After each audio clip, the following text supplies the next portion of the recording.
Hey guys, this is Chris at RonBootsFarm, and today we're installing insulation.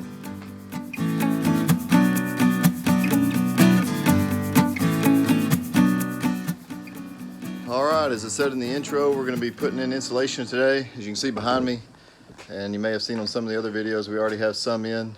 One wall, mostly that wall behind me, and this front wall toward the interior of the barn.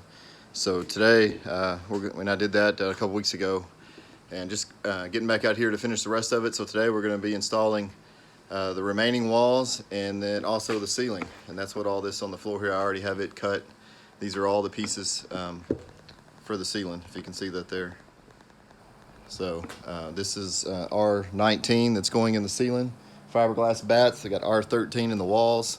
And again, if you've seen the previous videos, you've probably seen, very outside exterior here, we have two layers of rigid foam board glued up and then spray foam over the top of it to seal off any air joints.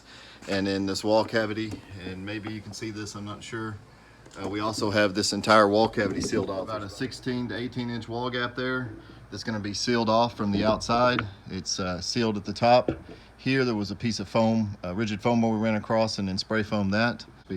Air is a good insulator, so we're going to have that air gap between the exterior, again the metal with the foam and rigid foam on the outside, and then we'll have R13 here in the walls, R19 in the ceiling, and then the roof also has one layer of rigid foam as well as will be spray foamed. You can see the rigid foam there where I haven't finished spray foaming, but down here you can see where we spray foam this. There's more room down here, so I'll be able to get up on top of this later on and finish spray foaming. So that's what we're going to do. We're going to start installing this. I got a new staple gun. I'm going to try it out, and then I may give a little bit of a review of it at the end if it works out okay. All right, let's get to it. Hey guys, so we're getting ready to put insulation in the walls, and I'm cutting my pieces now, and I thought I would talk just a second on how I do that to make it a little easier if you haven't cut insulation before. This is fiberglass batting. Some people, it makes them itch. Lucky for me, it doesn't seem to bother me that much. I can pretty much get it all over me, and I might itch a little, but not bad, so I don't really worry too much about it. That's why I don't have long sleeves or anything on. Plus it's like 110 degrees in the shop right now, even with the fans going. So but what I do, as you can see, I got one piece laid out behind me. I've already measured and cut it, and I'll move out of the way, and you can see that I have it up against the wall. So I just measured it with a tape measure. I cut it down there, and then I slid it over against the wall, so that on my next piece I'll just use this as a pattern. Just take my roll it out to the wall there to line it up.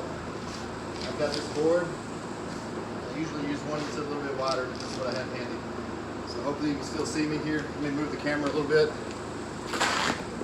And again, you don't have to get on the wall. That just gives you something easy to roll the next piece out to. And then just use your utility knife, find the end, and with on this board, you pretty much just slice it.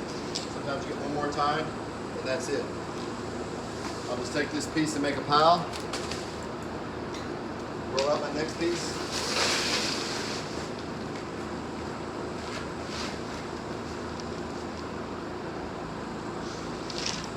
Cut it. So again, I'm a jack of all trades, master of none. I'm sure there may be better ways to do it, but this is kind of how I do it.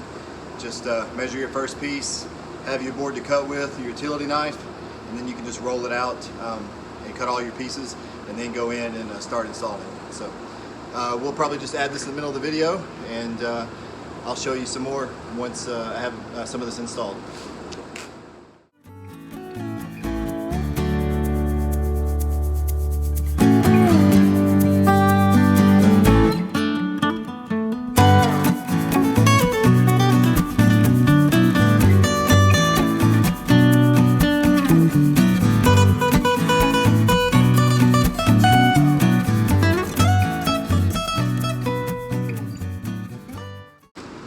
There you go, a whole row cut and right at a minute. So I hope that helps. All right guys, we're in here finishing up this installation in what will be the farm processing room. You can see that we have the majority of it done.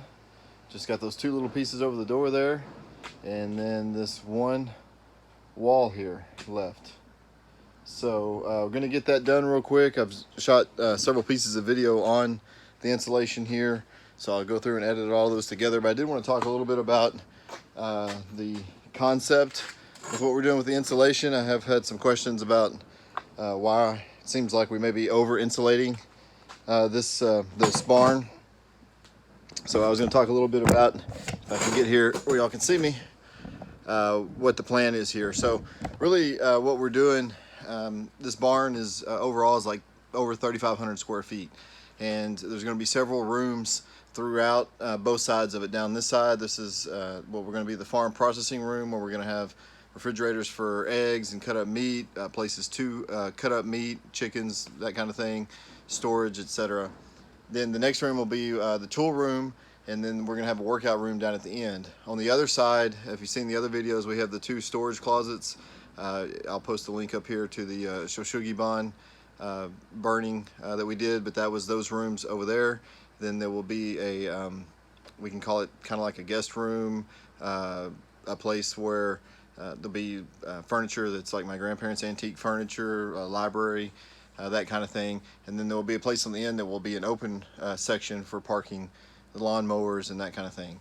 And in the middle of the barn will be open as well. And the plan is later to come in and have mini split air conditioners run to each of the rooms, so you could cool them down. There'll be 1 outside unit, and then the 3 on this side, 3 inside units that will run off of that to keep it cool. And so one reason I wanted to make sure this is insulated really well is, one, of course, we already have electric bills for the house and the other buildings that we have here on the property, and I want to be able to keep this at a reasonable temperature that's not 1,000 degrees in here, but then be able to come in, turn it on, cool it down, and have it stay there and not just be running all the time. And so I'd rather spend the money up front now to do that, so for the next 20, 30, 40 years that we live here, that I can just come out and turn that on and know that those electric costs won't be as high, to run that and cool these rooms off.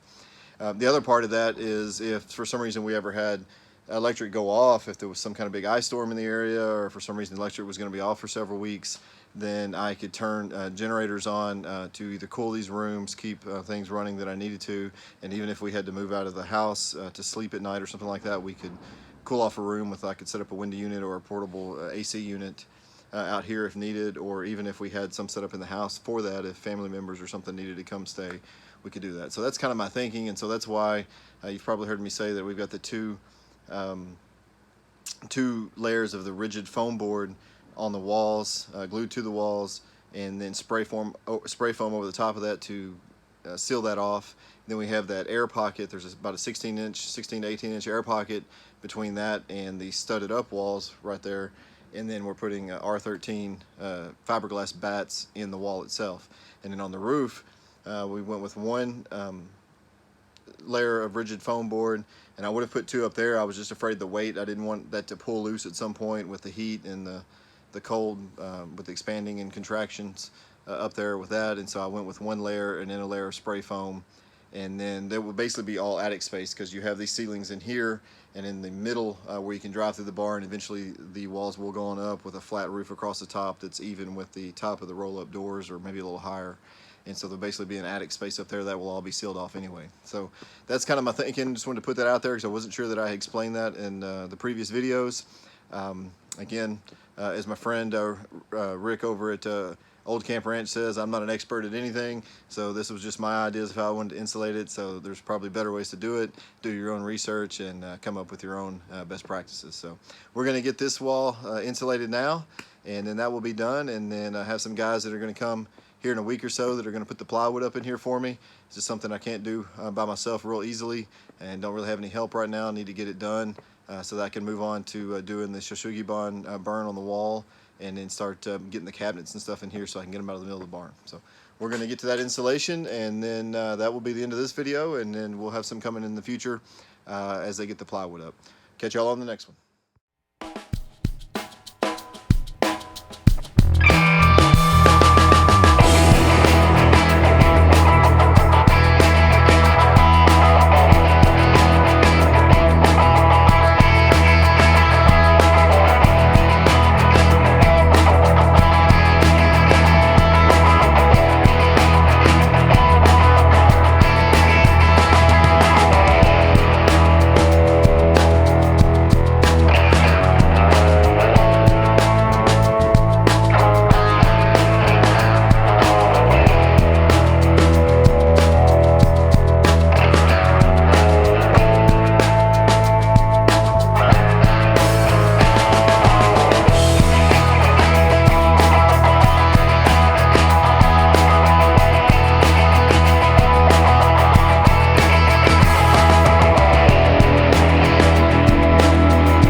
section where the plumbing pipes come out. I'm actually going to do this a little different. I'm going to cut a piece that comes up to the bottom here, and probably start my other piece right on top, and then I'll tear some of the insulation out, just some loose pieces, and stuff around the pipes to fill in the gap.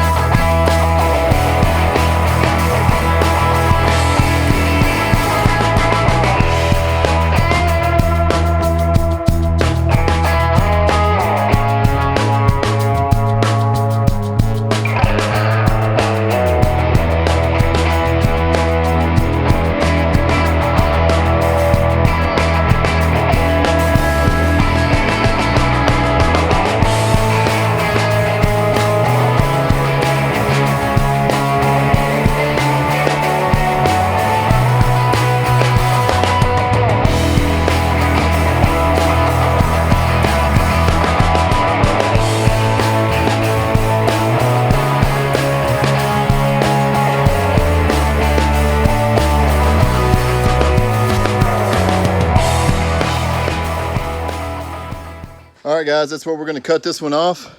We pretty much got the all the walls done. I think I mentioned earlier, one of the other sections that I shot of this video, that we're going to have the when they put the plywood on, they're just going to put the insulation. I put it all up on top, and they're just going to drop it in the cavity as they put the plywood on the ceiling. We do have a couple more pieces left here, but actually I ran out, so I'm going to run to Lowe's in the morning, get another roll, finish those last 3 sections and the 2 little pieces over the door, and we'll be done. But I'm gonna go ahead and cut the video off here since we're mostly done, and it's getting a little long anyway. So if y'all hadn't already done it, please like and subscribe, and appreciate all the new subscribers been coming in lately. And if you got any questions, drop them down below. I always answer, or at least try to answer every comment. Every now and then I miss 1 or 2, but I try to get to all of them. We'll catch you guys on the next video.